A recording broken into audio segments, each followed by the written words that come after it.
Hello everyone, मैं हूं मयंक। स्वागत करता हूं आपका एमके नर्सिंग एजुकेशन पॉइंट में। आज हम बात करेंगे केयर ऑफ सर्जिकल पेशेंट के next type post operative care के बारे में। जैसे कि हमने प्रीवियस वीडियो में प्री ऑपरेटिव नर्सिंग केयर और इंट्रा ऑपरेटिव नर्सिंग केयर पढ़ लिया है। अगर आपने अभी तक वो वीडियो नहीं देखा है तो जाइए मेरे चैनल पर और एक बार वो वीडियो देखिए। अब हम बात करेंगे पोस्ट ऑपरेटिव केयर के बारे में। तो भैया, पोस्ट का मतलब ही होता है बाद में।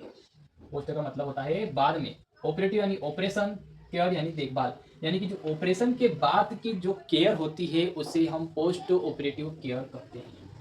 यानी कि जो ऑपरेशन के बाद जो केयर प्रोवाइड की जाती है उसे हम पोस्ट ऑपरेटिव केयर कहते हैं। देन आता है post operative care are given after surgery until the patient discharge from the hospital. यानी कि ऑपरेशन के बाद से लेकर पेशेंट के डिस्चार्ज होने तक जो केयर प्रोवाइड की जाएगी उसे हम पोस्ट ऑपरेटिव केयर कहेंगे।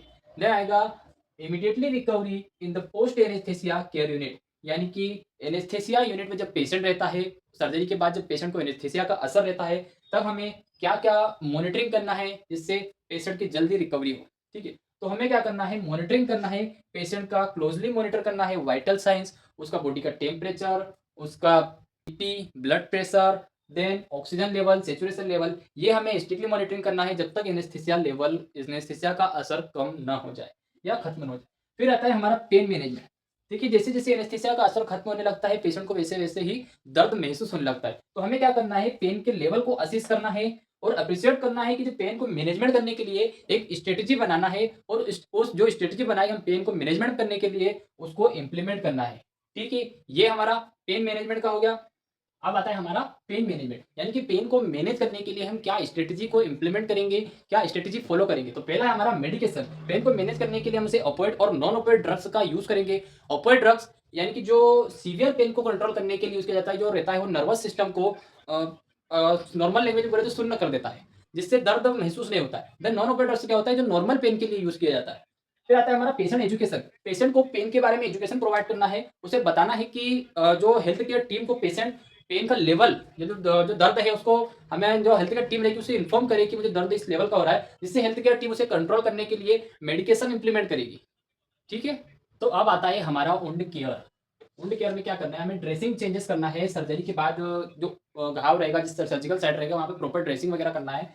Then the surgical site is inspected. जो सर्जिकल साइट रहेगी उसको इंस्पेक्टेड करना है, उसको असेस करना है क्या ड्रेसिंग की ज़रूरत है या नहीं। अगर ज़रूरत है तो ड्रेसिंग करना है। ठीक है? देन मॉनिटरिंग करना है फॉर इन्फेक्शन। यानी कि जो सर्जिकल साइट रहेगी वहाँ पे कोई इन्फेक्शन वगैरह तो नहीं कॉज़्ड हो रहा है। इन्फेक्शन के जो सिम्पटम्स रहेंगे, जो साइन्स रहेंगे वो क्या रहेंगे, रेडनेस होगा, स्वेलिंग होगी या फिर डिस्चार्ज पस निकलने लगेगा, उसे हमें क्लोज़ली मॉनिटर करना है। ठीक है? अब बात करते हैं मोबिलिटी और एम्बुलेशन के बारे में। तो डिपेंड करता है कि किस टाइप की सर्जरी है, उसके अकॉर्डिंग मोबिलिटी और एम्बुलेशन कराएँगे। ठीक है? ईयरली एम्बुलेशन में क्या आएगा, डिपेंड करता है सर्जरी के टाइप पर, जिससे हम पेशेंट को एनकरेज करेंगे और स्टार्ट करेंगे मूविंग और वॉकिंग के लिए, जिससे क्या होगा कि जो कॉम्प्लिकेशंस रहेंगे ब्लड क्लॉट के, उसे हम प्रिवेंट कर सकते हैं। ठीक है? देन आता है हमारा फिजिकल थेरेपी। तो कई सारी ऐसी सर्जरियाँ रहती है जिसमें स्पेसिफिक फिजिकल थेरेपी के थ्रू पेशेंट की रिकवरी फास्टली की जाती है। तो ये था हमारा फिजिकल थेरेपी। हमारा फ्लूइड एंड न्यूट्रिशन।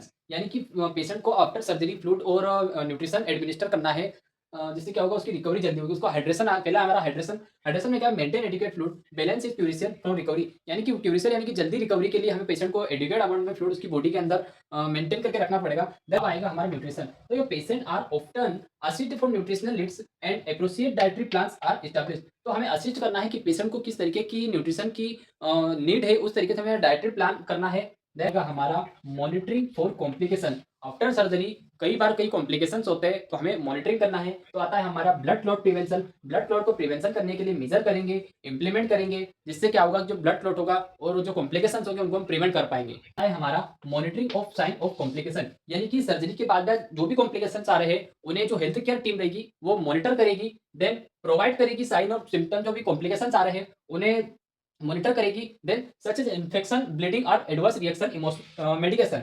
यानी कि जो भी इन्फेक्शन वगैरह है, ब्लीडिंग है, उसके एडवर्स में रिएक्शन करेगी, उसे मेडिकेशन वगैरह प्रोवाइड करेगी। देन आता है हमारा साइकोलॉजिकल सपोर्ट। साइकोलॉजिकल सपोर्ट में क्या आता है, इमोशनल सपोर्ट। यानी कि जो surgery can be stressful experience and patient may need emotional support during the recovery process. यानी कि जो पेशेंट रहता है, पेशेंट के लिए सर्जरी एक स्ट्रेसफुल एक्सपीरियंस रहता है, जिससे पेशेंट को इमोशनली सपोर्ट देना बहुत जरूरी है। क्योंकि पेशेंट कई बार सोचता है कि मैं पहले जैसा हो पाऊंगा ना या नहीं, मैं कितने दिन में ठीक हो जाऊंगा। इसके लिए पेशेंट को इमोशनली सपोर्ट देना जरूरी रहता है। आता है हमारा फॉलो अप केयर। यानी कि पेशेंट को फॉलो अप केयर के लिए बताना है। देन पोस्ट ऑपरेटिव अपॉइंटमेंट, उसको फॉलो अप के लिए पोस्ट ऑपरेटिव अपॉइंटमेंट देना है।